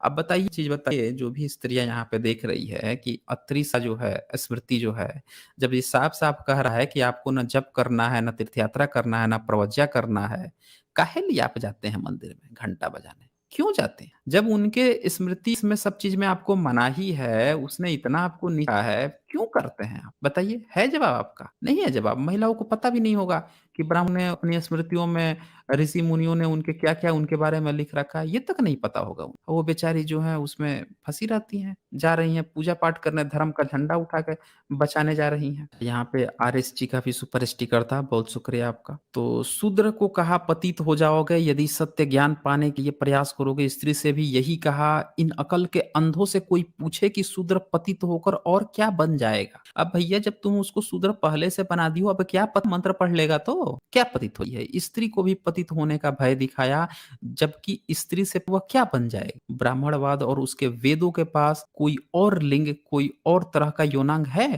पूछ सवाल खड़े कर रहे हैं यहाँ पे। तो ये सारी चीजें आप देख पा रहे हैं कि किस तरह से ब्राह्मणीकरण किया है। अच्छा कवि कहता है कि तुषितपुर से धकेले जाने पर भारत में आकर उस बोधिसत्व में प्रवेश किया। तो माया कुच्छी, ये देखिए अब आप लोगों को असल पॉइंट आ गया है कि जो ये बच्चा बोलता है कि भाई तुषित लोग का हाथ आ गया, दरअसल तुषित लोग से ब्राह्मण एक बात लिखा है। दोस्तों इस समझे इसको। 14वीं सदी में ब्राह्मण, ये देखिए बुद्ध मार्ग का कैसे ब्राह्मणीकरण किया है। बोल रहा है कि वेशंथले सुमेध नामक ब्राह्मण था, फिर वेशंतर का जन्म लिया, फिर देवलोक में बैठा रहा, फिर वहां से पिता ने कहा उसको कि अब जाओ तुमको जन्म लेना है, तो वो तुषितपुर वहां से धकेल दिया, तो वो आके में प्रवेश कर गया। अच्छा उनके बुद्ध के माता का नाम माया नहीं था, बुद्ध के माता जी का नाम जो है लुम्बिनी कहा गया है, और वही लुम्बिनी जो है उन्हीं के नाम पर अल्लाह का नाम पड़ा है। देवी आजकल वहां पे देवी की पूजा होती है,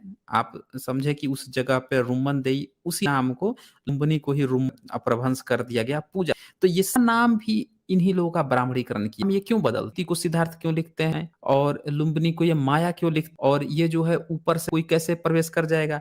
भैया बुद्ध जो है पूरी जिंदगी में इतना भाषण दिए हैं, अगर उनको त्रिपिटक में यही बंदा आके बताएगा कि उन्होंने कहा कि उनको पूर्व जन्म याद आ गए, पिछले बातें याद आ गई। अरे भैया जब पिछले 100 जन्म की बात आएगी तो उन्होंने क्या लिखा है कि वो जो है तुषितपुर से किसी देवता ने उनको भेज दिया कि जा भैया जन्म ले ले, लिखा है क्या उन्होंने कहीं? तो बुद्ध को ये सब बात पता ही नहीं है, और 1800 से जो है ब्राह्मण आके यहाँ पे बता रहा है कि तुषितपुर से देवता जो है उसको वहां से कहा कि भैया जाओ जन्म लेने के लिए, और वो गर्भ में प्रवेश कर गया। ये कहाँ से? जैसे ये अपने कृष्ण का गर्भ प्रवेश कराता है कि इसका देवता जो है ऊपर से आके किसी औरत के गर्भ में घुस जाता है। इन्होंने दिखाया है ना अपने धार्मिक किताबों में, अपने ग्रंथों में कि देवता आके प्रवेश कर जाता है। तो ये वो ब्राह्मण इस जिन चरित्र को लिख रहा है जो इस तरह की बातें ये लोग अपने लिए लिखते थे, वही चीज़ की बातें बुद्ध के लिए भी इन्होंने लिख दी, ये चीज़ है। तो दोस्तों कहीं से भी ये किताब या इस तरह की बातें जो हैं बुद्ध धर्म से रिलेटेड ही नहीं है। ये ब्राह्मणों की कल्पना है, उनकी किताबें हैं, वो चीज़ हैं। त्रिपिटक में भी ये बात नहीं है, ठीक है ना? आगे देखें। क्या कोई भी सत्व वह चाहे बोधि हो या अबोधी, इस तरह के सीधे किसी औरत के गर्भ प्रवेश कर सकता है? बताइए कवि, कैसे लिखे हो तुम? हैं? बुद्ध ने ज़िंदगी में कभी कुछ नहीं बताया, 1800 साल बाद तुम लिख रहा है गर्भ में प्रवेश कर गए, तो बता भैया ना कैसे प्रवेश कर गए? उसे उसी तरीके गर्भ में जाना व जन्म लेना पड़ता है जिससे आम आदमी गर्भ में जाता होता है। ब्राह्मणवाद ही अपने को विशेष तरीके से जता है। ये भी एक बड़ी पहचान है दोस्तों। जो इस तरह की बात करे आप समझिए कि वो मुँह से पैदा होने वाला ही का बच्चा है। ये मुँह से पैदा होने वाले ही ऐसी बातें करते हैं कि वो आया ऊपर से आके उसके गर्भ में घुस गया, ऐसा अप्राकृतिक जो पैदाइश होती है, वो खुद ही अपना भी अपने बाप-दादों की भी पैदाइश अप्राकृतिक बताते हैं और दूसरों का भी बताने लगते हैं। तो ये समझिएगा जो इस तरह की बातें करे वही का पैदाइश है। चलें। पर कबीर जी ने उसे चुनौती देते हुए कहा कि यदि तुम श्रेष्ठ हो तो तुम गर्भ से उसी मार्ग से बाहर क्यों नहीं आ जाते हो और किसी और तरीके से क्यों नहीं पैदा होते हो? और ज्योतिराव फूले जी ने कहा था, उन्होंने तो कह दिया था कि मैं 9 महीने रखा था क्या वो ब्रह्मा हैं? जो तू ब्राह्मण ब्राह्मणी जाया आन बा क्यों ना आया?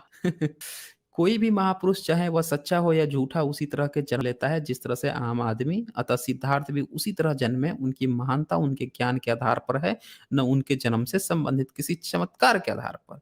और एक बात और याद रखिएगा दोस्तों कि ये जो सिद्धार्थ नाम है, ये सिद्धार्थ अक्सरहा कवियों ने नाम दिया है। सुकीति या सुगत देव ये नाम उनका ओरिजिनल क्या है, इंस्क्रिप्शन पे तो मिल चुके हैं, लेकिन जो जितने कवि हैं जैसे ये जिन चरित वाला है, ये सिद्धार्थ लिखता है, सिद्धार्थ। और वो जो है अश्वघोष जो कवि है, वो भी सिद्धार्थ लिखता है। तो ये कवियों ने नाम उल्टा-सीधा लिखा है, ये समझिएगा आप। कवि कहता है कि प्रतिसंधि तथा देवताओं की रक्षा करने वाले अनेक प्रकार के उत्पन्न हुए। देखिए चमत्कार की भी बात कर दी। भाई बुद्ध मार्ग का लेखक बात ही नहीं करता, उनमें चमत्कार होता ही नहीं है। और ये क्या कह रहा है कि देवताओं की रक्षा करने वाले अनेक प्रकार के चमत्कार उत्पन्न हो गए उस समय। अब देखते जाइए अब कैसे इसकी बातें आती हैं। 1 मिनट। तो ये मैं दिखाऊँगा आप लोगों को पूरा आज इनका जो है ना जितने ये लोग अंधविश्वास फैलाते हैं, सोचिए ये 700-800 साल पहले से इसके बाप-दादे प्रोपेगेंडा कर रहे थे और वही प्रोपेगेंडा आज इसका जो है बच्चा के लिए छोड़ के गए हैं। यहाँ पे नागसेन जी का सुपर चैट आया है, ये लिखते हैं एसजे सर बहुत बढ़िया स्ट्रीम है। जी, बहुत शुक्रिया आपका नागसेन जी। हाँ, तो अब देखिए चमत्कार वाली भी बात मैं दिखा देता हूँ। यह बात तथ्यों के एकदम विपरीत है। यदि गर्भाशय के समय ही उसमें मनुष्यों और देवताओं की रक्षा का सामर्थ्य होता, फिर तो जब वे 78 वर्ष के हो चुके थे और परिनिर्वाण के सिर्फ 2 वर्ष ही इधर थे, तब उनके शाक्य वंश की तबाही कदापि न होती। भाई धम्मपट कथा में ये बात आई हुई है, कहा गया है कि जब उनके मरने से पहले ही शाक्य वंश तबाह हो गया था, बर्बाद हो गया था। तो भैया जब इतनी उनके अंदर शक्ति होती, जो ब्राह्मण कह रहा है कि देवता उनकी रक्षा के लिए पैदा किए थे। ये देखिए ये इन्होंने मैंने क्या बताया आपको, इन्होंने हर वो चीज़ ना बुद्ध मार्ग को ही बदनाम करने के लिए लिखी। जब इन्होंने देखा कि यार तब भी इससे कुछ काम नहीं चल रहा, पैरेलल में अपना ब्राह्मण धर्म खड़ा कर लिया। अब इनका राम का जन्म होगा तो उसमें देवताओं की रक्षा के लिए पैदा हो रहा है, कृष्ण का जन्म हो रहा है वो भी देवताओं की रक्षा, अब बुद्ध का भी इन्होंने उसी तरह बता दिया। तो ये सारी कहानियाँ वही 13वीं-14वीं सदी के दौर की हैं दोस्तों। आगे देखें। चमत्कार ब्राह्मणवाद का हथकंडा है। बुद्धिज्म ज्ञान व तर्क में विश्वास करता है। ज्ञानी व्यक्ति हर चीज को ठीक से समझता व समझाता है, न कि हाथ की सफाई दिखाता है। ना उल्लू करने के लिए 1 मिनट थोड़ा-सा इसको मैं हटा दूँ। सीधा करने के लिए दृष्टि भ्रम पैदा करके लोगों को मृग मरीचिका के पीछे दौड़ाता है। तो पूरी तरह से यहाँ पे समझ रहे हैं, चमत्कार कोई ब्राह्मणवादी भी नहीं करके दिखा सका। ये सब नज़र का धोखा है। हाथ की सफाई है या गप्पे हाँकी गई है। बिल्कुल सही बात है। ब्राह्मण ने आज तक चमत्कार दिखाया आपको? नहीं दिखाया ना। कहाँ चमत्कार दिखाएगा? केवल शब्द गपोड़ेगा। ऐसा हुआ था, वहाँ पे ऐसा होता है, मूर्ख धूर्त तुम क्या जानोगे? तुम क्या जानोगे प्रभु की लीला? वो इस तरह की बातें करेगा, दिखाएगा आपको कभी नहीं। आपके सामने एक चमत्कार करके वो नहीं दिखा सकता। हमेशा ऐसी बातें करेगा, कभी कहीं दूसरी जगह। अच्छा, जहाँ पे वो चमत्कार दिखाने की कोशिश करेगा, उन सब का बुरी तरह से पर्दा अब बहुत बुरी तरह से आज भी इनका पर्दाफाश होते रहता है। तो ये देखें, इन दिनों गणपति बप्पा की भक्ति का बुखार अपने यौवन रोज खबर आ रही है कि फला पंडाल के गणपति का इतने करोड़ का बीमा हुआ है और फल करोड़ का। यह सब क्या है? चमत्कारी शक्ति से संपन्न बताए जाते गणपति की रक्षा का बीमा आम इंसान के पास कराया जा रहा है, जिससे न कार्य करने की शक्ति है और न ही कोई असामान्य बल है। यह आम आदमी की तरह आम आदमी के पास गणपति का बीमा करवाना यही दर्शाता है कि गणपति की महिमा गाते हुए उसकी जो लोकोत्तर शक्तियाँ बताई जा रही हैं, वह स्वयं गणपति की रक्षा करने में असमर्थ हैं और उसे वह आदमी ही बचा सकता है। देखिए, ये लोग आपको दिन-रात गाना गाते हैं कि इतने सारे मंदिर हैं, इतना भव्य है, ये है, वो है, इतना पुराना मंदिर है, ये चमत्कार है, मंदिरों का चमत्कार है, ये है, वो है, ये सारी बातें बताएँगे। लेकिन क्या आपको पता है, आप चले जाएँ, ये लोग मंदिरों में एसी लगवा रखे हैं, इनके ईश्वर जो है, इनको गर्मी लग रही है। अरे! जो ईश्वर इनका इन लोगों का दावा है कि सूर्य बना दिया, सूर्य का कितना टेम्परेचर होता है और सूर्य इनका देवता है, जो इतना टेम्परेचर लेके बैठा हुआ है, वो मंदिर में उसको जो है 42 डिग्री सेंटीग्रेड पे हालत खराब हो जाती है।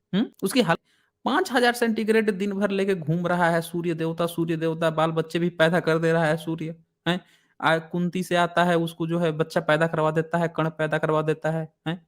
चलाता है धरती पे। बताइए, वो जो है उसके कई बच्चे हैं, हनुमान की भी पुराणों में तो हनुमान की शादी करा दिया अपनी बेटी से, सूर्य की। इतना टेम्परेचर लेके बैठा हुआ है और यहाँ पे जो है उसका 40 डिग्री सेंटीग्रेड पे हालत खराब हो जा रहा है। एसी की ज़रूरत पड़ रही है। अब पहले जब एसी नहीं बनाया था साइंस ने तब क्या ज़रूरत पड़ती थी इसकी? तो इनकी कहाँ गई इनकी मंदिरों की काबिलियत जो चमत्कार दिन-रात मंदिर के दिखाए फिर रहे हैं। इतना मंदिर में चमत्कार है, इतना साइंस है, एसी की ज़रूरत पड़ रही है एसी लगवाने की।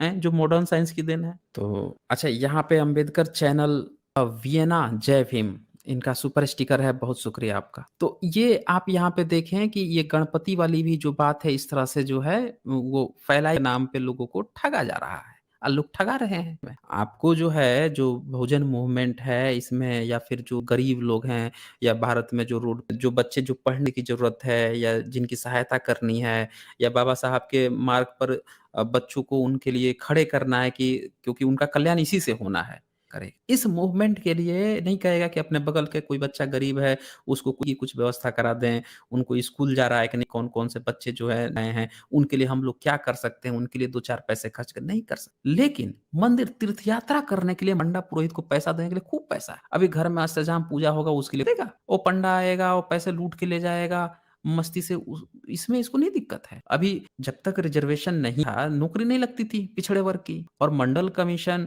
और बाबा साहब ने जो आर्टिकल दे रखे थे उसके माध्यम से ओबीसी क्या करता है रिज़र्वेशन मिलने के बाद से? क्या किया उसने? तीर्थ यात्रा घूम रहा है। ब्राह्मण को बुला के खूब पूजा-पाठ करवा रहा है, नौकरी लग अरे भैया जिसने तुम्हारे लिए किया, उसके लिए एक शब्द नहीं बोलो। मुझे लक्ष्मण जी का एक कोट याद आता है, बोलते हैं वो कि मैं टॉपर हुआ करता था पढ़ाई में। मैंने अपने सब्जेक्ट में टॉप किया, हमेशा टॉपर रहा, पढ़ा-लिखा जॉब भी की, हर जगह फर्स्ट क्लास में रहा। अब मैंने जॉब में गया, वहाँ भी सेलेक्ट हुआ, सब चीज़ हुआ। मुझे हमेशा इस बात का लगा कि यार कोई भेदभाव नहीं है, सब लोग झूठ बोलते हैं। लेकिन जैसे ही मैंने मंडल कमीशन पढ़ना शुरू किया, ये सारी चीज़ें बाबा साहब को पढ़ना शुरू किया, तब मुझे पता है मेरे जैसे तो पते आए गए, कुछ नहीं मिलता था हमें। ये तो हमारे बाबा साहब और मंडल कमीशन रिज़र्वेशन आ गया और उसके माध्यम से इनको देना पड़ गया। ये सारा टैलेंट हमारे जैसे पता नहीं कितने आए गए, मिलता ही नहीं था, कुछ भी नहीं मिलता था। ये इंटरव्यू में ऐसे बाहर कर देते, पता भी नहीं चलेगा आपको। ऐसे आपको डिमोरलाइज़ कर देंगे, आपको लगेगा कि यार इसमें तो कुछ टैलेंट ही नहीं है, मैं तो बेकार हूँ, मेरे में ही कमी है और डिप्रेस होके बैठ जाओगे। तो उन्होंने कहा कि ये सारी चीज़ें मैं सब चीज़ अचीव करते गया, उसके बाद से मुझे पता चला, जब इन चीज़ों को पढ़ा तब पता चला कि इसके पीछे जो आज मुझे ये मिल पाया और मैं समझ पा रहा हूँ कि मैं टैलेंटेड हूँ, ये टैलेंट भी उनकी ही देन है। उन लोगों के कारण मुझे ये सब चीज़ें मिल पाई। नहीं तो मेरे जैसे न जाने कितने टैलेंट आते जाते थे। 1992 तक तो किसी ओबीसी पिछड़े वर्ग को नौकरी नहीं मिलती थी। सारा टैलेंट धरा का धरा रह जाता था। ऐसे इंटरव्यू में ऐसे साफ कर देंगे आपको पता भी नहीं चलेगा। तो ये चीज़ें जो हैं हम लोगों को समझने की ज़रूरत है। चलें टॉपिक पे आ जाते हैं यहाँ पे। हाँ, तो जिन दिनों कवि ने यह ज्ञान बघारा था उन दिनों गर्भस्थ शिशु को देख पाने का कोई उपाय संभव नहीं था। परंतु आज यह सामान्य बात है कि कोई गर्भस्थ शिशु एक जगह नहीं बैठ सकता। कोई जिस झिल्ली में वह होता है वह पानी से भरी होती है। शिशु उसमें तैरता रहता है। कोई चाह कर भी एक स्थान पर पालथी मारकर नहीं बैठ सकता। दूसरे पालथी तो शिशु गर्भ में क्या जन्म लेकर धरती पर आने के कई महीनों बाद भी पलथी मारकर नहीं बैठ सकता। ये देखिए यहाँ पे बात आई है कि ये पलथी मरवा के बैठवा रहा है ना, अब ये वो बात आएगी यहाँ पे जो ये लोग प्रचार फैलाए हुए हैं कि बुद्ध का जन्म जो है, जन्म लेकर वो 7 कदम चल दिए। ये इन लोगों ने, यही चिनचरित किताब है। 13वीं-14वीं सदी की। इस किताब में ब्राह्मण लिख के देखिए बुद्ध को कैसे बदनाम कर रहा है कि जन्म लेते हुए। बताइए इस मूर्ख को पता नहीं था, हैं? अरे इन मूर्खों को तो ये तक नहीं पता है कि मुँह से कैसे जो इंसान मुँह से पैदा करवा सकता है, वो बुद्ध को जन्म लेते ही 7 कदम भी चलवा सकता है दोस्तों। यही तो समझने की ज़रूरत है। अब ये देखें, आज के बाद से जब भी कोई आपसे ये कहे ना कि बुद्ध जन्म के बाद से उससे कहिएगा भैया ये बात वही कहता है जो जिसका जन्म मुँह से पैदा हुआ है। जो मुँह की पैदाइश है उसके लिए बुद्ध जन्म लेके 7 कदम चले हों। चेक कर लेना एक बार कि वही किताब तो नहीं लिखा है ये। चल तीसरी पालथी मारकर बैठने में क्या कोई महानता है? क्या ज्ञान और पालथी का अनिवार्य एवं अपरिहार्य संबंध है? दुनिया भर के ज्ञानी क्या पालथी होते हैं? तो ये बहुत सारी जो है यहाँ पे क्वेश्चन खड़े हो जाते हैं। 10 महीने बीतने पर माया देवी अपने परिवारजनों के लिए दिव्य मार्ग से चल पड़ती हैं। देखिए दिव्य मार्ग से चल पड़ती हैं। मतलब वो अपने मायके जा रही थीं, उनका घर कपिलवस्तु जो आज भारत का हिस्सा है, वहाँ पे था और मायके जा रही थी। रास्ते में उस समय तो कोई बॉर्डर हुआ नहीं करता था। भई आज का जो नेपाल है उसमें भारत का ही हिस्सा था, जम्बूद्वीप का ही हिस्सा था, तो कोई बॉर्डर तो थी नहीं। वो तो पार्टिसिपेशन हो गया, बीच में नेपाल अलग हो गया, तो आज हमें ये कहना पड़ रहा है कि भई रास्ते में उनका जन्म हुआ था, तो वो हिस्सा नेपाल में। लेकिन इनके पिताजी का जो भारत में कपिलवस्तु का पिपरावा वो भारत में ही, वो भी चुके हैं, बुन के भी वो मिल चुके हैं। तो ये अब उस रास्ते को क्या बोल रहा है? दिव्य मार्ग। हर चीज़ में दिव्यता जोड़ देना, ये ब्राह्मणवाद की पहचान। और रास्ते में एक साल वृक्ष की शाखा को पकड़कर खड़े-खड़े ही बता देती है। देखिए दोस्त, ये बंदा जो है 14वीं सदी के जन्म बता रहा है कि उनकी माता जो है खड़े-खड़े ही बच्चे को जन्म देती है। दिव्य से चलती है खड़े-खड़े जन्म। ये एक तो बंदा कार्टून भी बना दिया है इस पे। एक बंदा जो है फ़िल्म इंडस्ट्री जो है वो बुद्ध पे फ़िल्म बनाए। ये ज़रूर जो अंधविश्वास है ब्राह्मण का, ब्राह्मण को देखिए ये कितना चतुर चालाक है। वो क्या करेगा कि बुद्ध में जितने इसके बाप-दादाओं ने घपलेबाज़ी की है, उसको खूब दिखाएगा क्योंकि बुद्ध किसी तरह बदनाम हो जाए। बुद्ध की अच्छी जो चीज़ें हैं या मार्ग की एक्चुअल चीज़ें हैं, उसको बिल्कुल नहीं बात करेगा। तो ये मैंने देखा है, आप यहाँ पर भी देख सकते हैं, ये दिखाते हैं कि खड़ी होके उनके माता जन बुद्ध जो है 7 कदम चलते हैं। आइए ये देखिए। इंसान का बच्चा 9 महीने अथवा 40 सप्ताहों अथवा 273 से 280 दिनों बाद जन्मता है। यही वैज्ञानिक निष्कर्ष है। कभी बुद्ध को महान सिद्ध कर लिए 10 महीनों के बाद जन्म लेते दिखाता है या अपने अज्ञान का प्रदर्शन करते हुए ऐसा करता है, कहा नहीं जा सकता। कोई बात नहीं, मान लेते हैं, चलो 9 की बजाय 10 भी कह दिया। इंसान का शिशु खड़ी माता के गर्भ से हाथ और पैर फैलाकर जमीन पर नहीं आता, नहीं गिरता, जैसा कवि ने दर्शाया है। अच्छी तरह से प्रसारित हाथ पैरों वाला यह बालक गर्भ से स्वर्ण हंस के समान नीचे आया, स्वर्ण हंस उड़ते हुए आ गया। यदि सचमुच ऐसा होता तो बालक को घातक चोट पहुंच सकती थी। यह वर्णन एकदम काल्पनिक लगता है क्योंकि जिस भिक्षु ने यह लिखा है उस बेचारे ने कहाँ प्रसव के बारे में कहीं कुछ पढ़ा या सीखा होगा। अरे दरअसल ये भिक्षु ने लिखा ही नहीं है, ये मेधंकर जो है ये ब्राह्मण है। देख नहीं रहे ब्राह्मण ब्राह्मण पिछले जन्म में ब्राह्मण ठहरा रहा है। भाई भविष्य पुराण में अकबर को पिछला जन्म में ब्राह्मण ठहरा रहा था, ब्राह्मण ही ठहरा था ना, ब्राह्मण ही लिख रहा था ना। तो जो ब्राह्मण ठहरा रहा है वो ब्राह्मण ही है ना, चमत्कार की बात कर रहा है, ये भिक्षु लिखेगा, भिक्षु लिखा ही नहीं है। ये पूरा का पूरा ब्राह्मण लिखा है। हर इसकी बात चमत्कार घुसेड़ रहा है, हर जितनी भी बातें घुसेड़ रहा है ब्राह्मणों की ही है। देवता की बात कर रहा है कि देवता प्रसन्न हुए, देवता वहां से भेज रहे हैं, जा अवतार ले ले, हैं? ये भी लिखेगा ये किताब। तो ये समझने की जरूरत है दोस्त। अच्छा, इसके बाद से जो है कवि कहता है कि अन्य सभी मनुष्य गंदगी से लिपटे हुए उत्पन्न होते हैं परंतु यह शिशु निर्मल वस्त्र पर रखी शुद्ध मणि की तरह। यहाँ कवि अन्य अन्य अनेक लोगों की तरह यह समझता है कि गर्भस्थ शिशु माँ के पेट में उसके मलमूत्र में रहता है और उसी से लथपथ वह जन्म लेता है। यह सरासर अज्ञान है। शिशु बिल्कुल सुरक्षित और मलमूत्र से पृथक होता है। वह गर्भाशय में जेर झिल्ली में लिपटा रहता होती है। गर्भाशय मूत्राशय और मलाशय से पृथक स्थान है और उसके कक्ष गर्भाशय से स्वतंत्र होते हैं।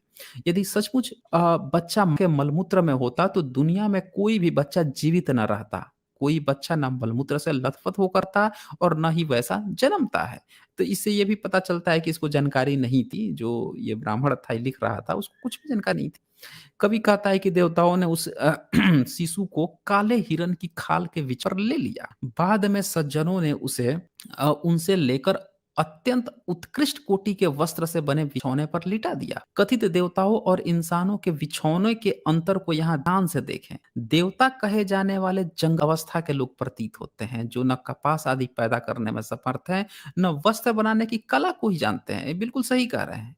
आज यदि ऐसे देवता काले हिरन की खाल लिए दिख जाएं, तो उन उसका काल कोठरी में बंद किया जाना अस्वयंभावी है। अभिनेता सलमान खान कई वर्षों तक काला हिरन मारने के दोष में मुकदमा भुगत रहा है और अदालतों का चक्कर लगा रहा है। सुनने मतलब काले हिरन खाल के बिछौने देवता जो हैं ले गए थे। तो सलमान खान भी सोचा होगा कि चलो भैया काले हिरन का जो है हम कर लेते हैं, हम भी देवता बन जाएंगे। जब हमारे ब्राह्मण लोग कह रहे हैं कि भैया बुद्ध का जन्म हुआ था में तो काले हिरन की खाल में लिटे हुए थे, हैं? यहाँ पे कैसी बात है कि कौन सा हिरन के मार कर उसका खाल में इनको लिटा रहा है। इंसानों के बिछौने जो सूत आदि से बने हैं, देवताओं की अपेक्षा मानवीय सभ्यता के श्रेष्ठता के परिचय आके पीछे छोड़कर बहुत आगे। तो यहाँ पे ये सारी बातें आएंगी, बहुत सारी बातें आती हैं यहाँ पे। और वह कहता है कि बालक हमारे कवि का वन रतन मेधंक, मेधंकर का अर्थ है बुद्धि देने वाला, मेधा को करने वाला। तो उसके अनेक वर्णनों को देखकर मुझे लगता है कि नहीं बल्कि मेंकर में घंका देखो के छा जाने पर वह कहता है कि बालक उस बिछौने से उतरकर उत्तर दिशा में 7 कदम चला और बोला, मैं इस लोक में अग्र हूँ, ज्येष्ठ हूँ, श्रेष्ठ हूँ। सुना आपने क्या कह रहा है मेघंकर है कि बालक जो है जन्म लिया, मैं साथ चला, अब बोला मैं इस लोक में अग्र हूँ, ज्येष्ठ हूँ, श्रेष्ठ। फिर जन समूह उसे कपिल नामक नगर को ले गया। उसके जन्म के समय उसके गुणों का भार न सहन करते हुए पृथ्वी कांप उठी। सुन लीजिए एक और गप। ब्राह्मण इतना बड़ा कवि जो है लिखते लिखते इतना गप हाँक रहा है, उसको समझ में नहीं आ रहा है कि गप की भी कोई ली है। बोल रहा है कि उसका पृथ्वी ही उसका भार पा रही थी एक बच्चे का, हैं? नहीं सहन कर पा रही थी, हैं? कवि बालक की महिमा स्थापित करने के उद्देश्य से उसे जन्म लेते ही 7 कदम चलने और अपने बारे में आप ही गर्वंतित पूर्ण घोषणा करने में समय बताता है, जो एकदम अस्वाभाविक और कपोल कल्पित है। क्या बुद्ध की महिमा ऐसी बेतुकी व चमत्कारपूर्ण बातों से है? कोई भी बंदा ये समझ सकता है कि ये चीज का बुद्ध से कुछ भी लेना देना नहीं। वस्तुतः मूल धर्म संस्थापकों ने कोई चमत्कार नहीं किया होता, वे आकाश में कभी नहीं उड़े होते, परंतु उनके शिष्य उन्हें महान बनाने के चक्कर में दूसरे से अलग ज्यादा श्रेष्ठ बनाने की कोशिश में उन्हें आकाश में उड़ने वाला बताने लगते हैं। यही बात फारसी की इस कहावत में कही गई है, पीरा ना में परंद मुरीदांग में परमानंद, अर्थात गुरु नहीं उड़ते चले उनको उड़ाते हैं। हर गुरु का चेला अपने गुरु को ईश्वर या उसका भेजा हुआ बताता है, जबकि प्रमाण किसका किसी के पास नहीं होता। तो ये यहाँ पे आप ये समझे कि यहाँ पे चेला है ही नहीं ना, ये तो समझना पड़ेगा कि चेला है ही नहीं। जब किताब 13वीं 14वीं सदी की है, तो भारत में 13वीं 14वीं सदी में कहाँ था बुद्ध मार्ग? कोई बताए ना हम। जब ये कोई कह रहा है कि 13वीं सदी में 14वीं 13वीं 14वीं सदी में तो श्रीलंका में ब्राह्मण पूरा घुस गए थे। ब्राह्मण वहां पे जाकर अपना शुरू कर चुके थे करनामा। तो यहाँ से दोस्तों सकते हैं कि किस तरह से ब्राह्मणों ने बुद्ध मार्ग की उनकी कहानियों का ब्राह्मणीकरण करके और बदनाम किया, बर्बाद किया और ये कर रहे हैं। कवि कहता है कि पृथ्वी बालक के जन्म के समय उसके भार को सहन न कर पाने के कारण कांप उठी। यह सरासर निराधार बात, क्योंकि अत्यधिक भार से नीचे दब जाए पर कांप नहीं सकती, भूकंप नहीं आ सकता। दूसरी ओर इससे भी बढ़कर बात यह चाई करुणा आदि लोहे के बांट या मिट्टी के ढेले नहीं है। उनका क्विंटलों में भार हो, यदि धरती उसके गुणों से सचमुच कांपती हो, तब तो उसकी माता उसे गर्भ में धारण करके जब घर में इधर-उधर घूमती थी, अपने परिवारजन मिलने के लिए जब चली थी, तब भी धरती काँपनी चाहिए थी। कोई तब भी उतना ही था गुणों का। तो दोस्तों वीडियो को थोड़ा सहिएगा ताकि सभी लोगों को ये जितने भी अंधविश्वास और सुपरस्टिशियस चीज़ें परोसी गई है ना, ये पूरा अच्छी तरह से उनको समझ में आ जाए। इसकी हकीकत क्या है?